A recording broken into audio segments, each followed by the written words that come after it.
Are you familiar with Michel Foucault's discussion of dominant knowledges or hegemonic knowledges and how the subjugated knowledges can complicate that hegemony? Let us explore it a little further.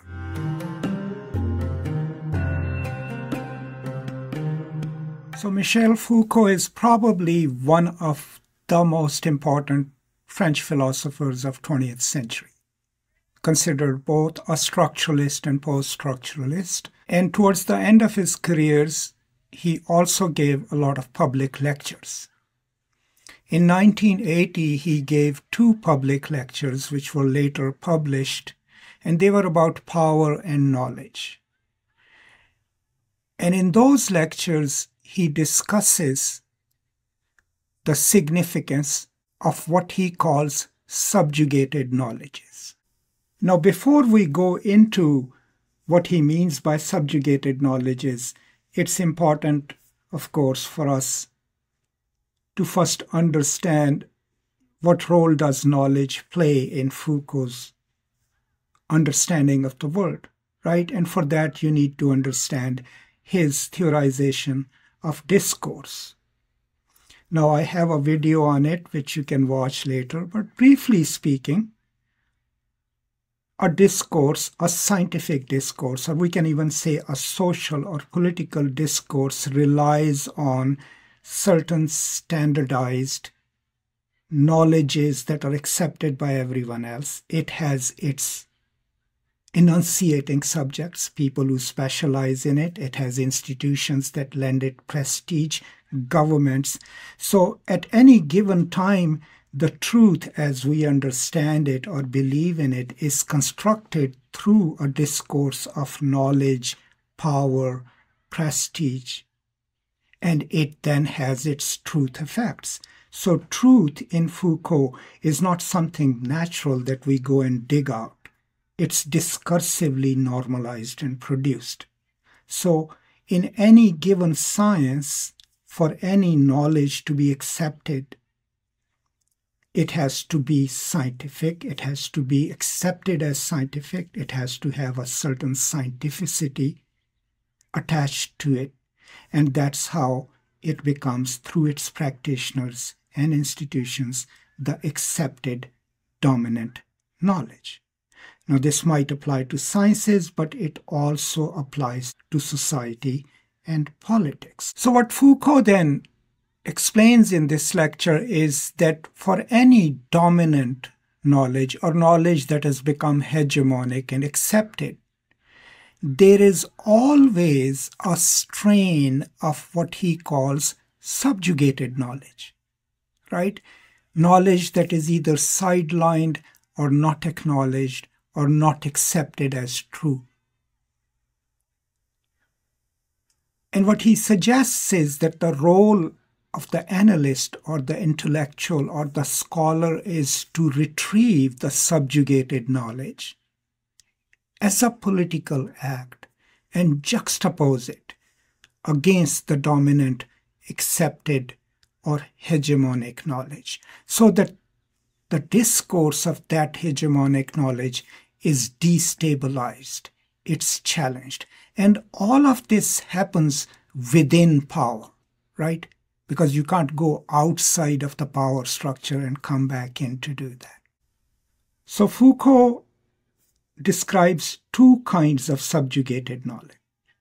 One is what he calls erudite scholarship, and the other is what is considered a sort of naive knowledge.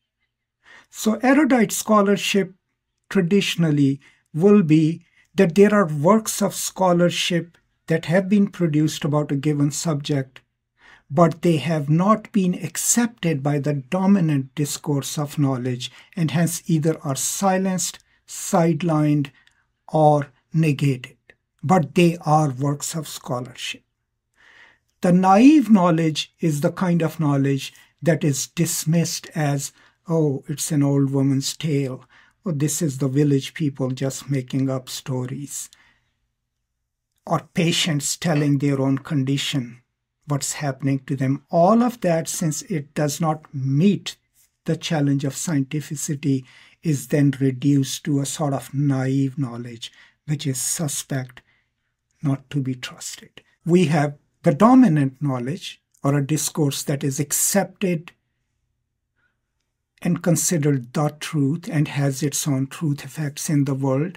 And then we have subjugated knowledges that can be erudite scholarship that follows a certain path of scholarship but is not accepted fully as scientific. And then we have naive knowledges that come from the people, that come from the communities or from the patients, which are easily dismissed by the dominant group. Now let's keep this in mind and talk about Palestine. So if you look at the general discourse produced by the media, the US government, and even general scholarship, we have a certain view of Israel and Palestine.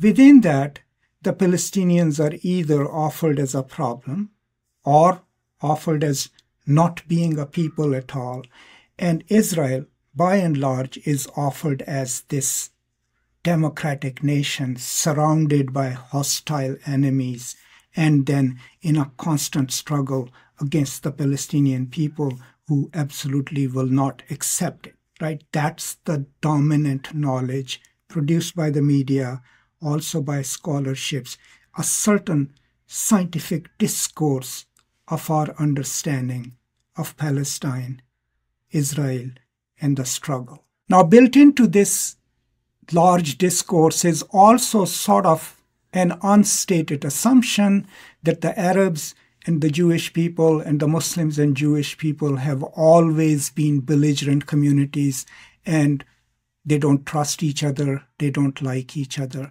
So sort of the Arab and Muslim responses to State of Israel are kind of pathologized and historically etched into this immutable distrust of the Jewish people. That's also part of the dominant discourse about the region, about Palestine, and about Israel. So now we have a brief understanding of the dominant discourse about Palestine and Israel. How do we complicate it with subjugated knowledges? So if you look at my channel, there is one video on the treatment of Palestinian children who are arrested by the Israeli armed forces and then incarcerated and sometimes not even charged. Now, in that video, I used two sources. One was a UN report, and the other was a report by Defense for Children International, their Palestinian office. When I juxtapose that with the dominant view about the Israeli armed forces being the so-called most moral army in the world, what it complicated was this idea of Palestinian children or Palestinian people being naturally belligerent. And what it basically pointed to was the arbitrary nature of occupation itself and then how the rights of these children are violated. Now, this knowledge was available in the public domain. How did people respond to that? So the negative comments that came about that video derided the United Nations report. I had cited figures from there as being old because it was from 2013. They didn't really challenge the scientificity of it because it came from a credible institution that obviously can't really be challenged so easily. The second report, produced by people on the ground, DCI, right? Defense for Children International and their Palestinian office, was easily dismissed. What was the reason given? Not that it had been proven wrong. No, the only reason given was it's produced by Palestinians. Now that is treating that knowledge, which could be considered erudite knowledge, as naive knowledge, as suspect knowledge, right? So that's the distinction. Now, if you go to my video on the settlements, right, I use United Nations' latest report on instances of settler violence against the Palestinian people. I share the maps. I share all the information that can be corroborated, right? This is erudite, subjugated knowledge. It exists in the world, right? United States knows it. Israel knows it. Everyone else who can read a report knows it, right? But it has not made a dent into the dominant discourse about what's happening in the West Bank, right? Because it is treated as subjugated knowledge, silenced knowledge.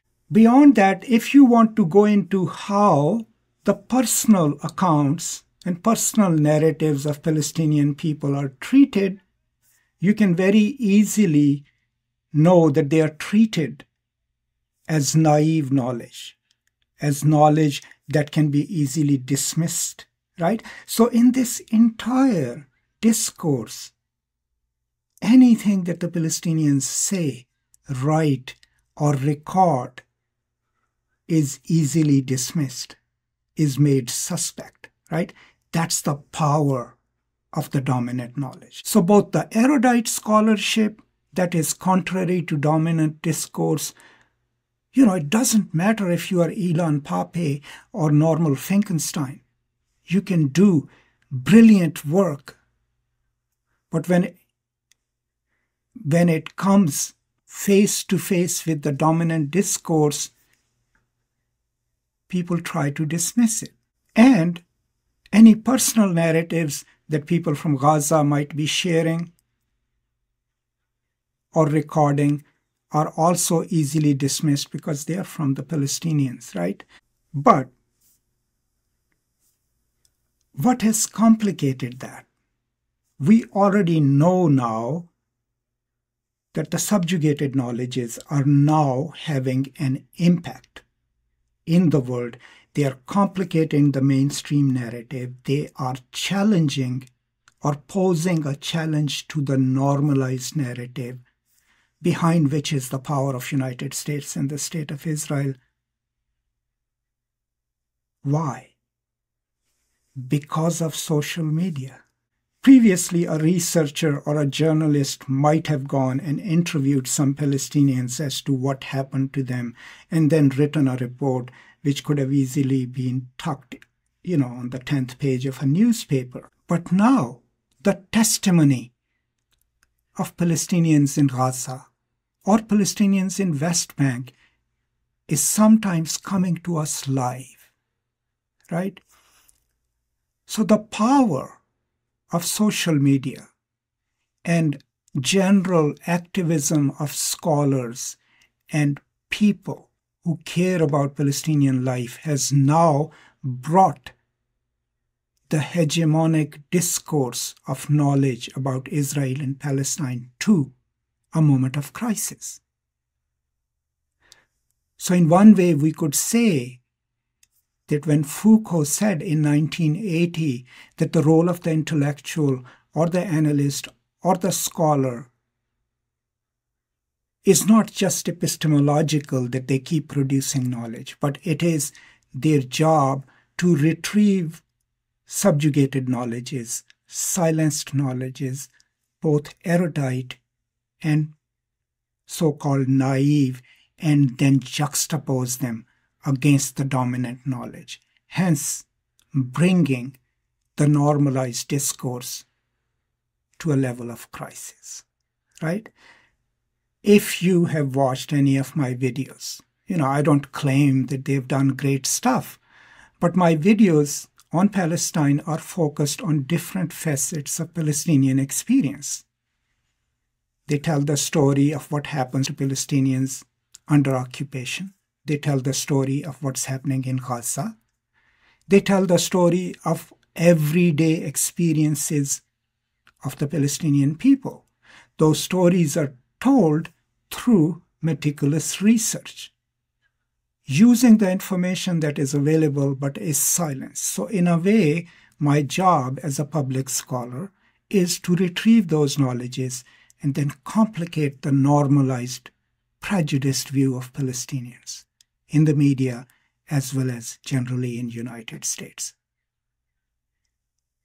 And that is truly following the guidelines that Michel Foucault gives us in his lectures. So if you are watching this, and if you care about the lives and hopes and aspirations of Palestinians, please find a way to retrieve any subjugated knowledge, bruised knowledge as Foucault would call it, in a report, in a video, and share it with as many people as possible so that they can see the dominant discourse and juxtaposed against it this knowledge that has always been available but was considered suspect and was silenced. Now they can see that knowledge along with the dominant point of view and maybe change their minds or maybe think a little differently. Now, one other thing that I've done with my videos on Palestine, other than just taking on the Israeli policies against Palestinians, I've also retrieved, once again, histories that are available of how, at some points in history, Muslims and Jews lived peacefully together and even helped each other. Now, those stories have been recorded in histories. They are written about, but they are never mentioned because they tend to complicate the simplistic narrative that Muslims and Jews and Arabs and Israelis are naturally belligerent to each other. So the purpose of those videos, which still use subjugated knowledge, is to again build a new narrative within the same discourse of possibilities based in a past,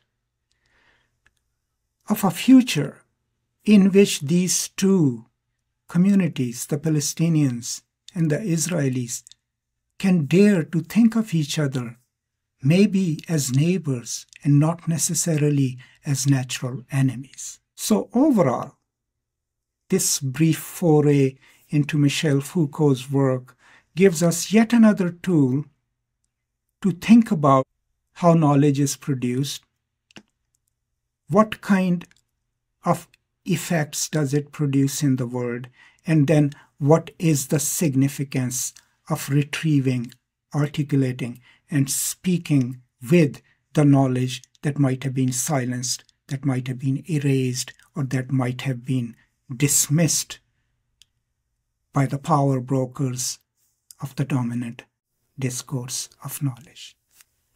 That's all. I hope this was useful to you. Let me know what you think in the comments. I'll be very happy to answer any of your questions. Now, a cautionary note here, and that is, please keep in mind that most of the times when I'm speaking about theory, I'm relying on my memory, right? I don't have my books here. So sometimes there will be mistakes in my understanding as well as in my articulating a position about theory. If I make any such mistakes and I find out about it, I will try to correct it in another video. But do keep in mind that, my knowledge is not all exhaustive, and I also work with whatever resources I have at my disposal. Thank you so much. Please be safe, be compassionate, take care of each other, and I'll now see you next time. Until then, peace and love.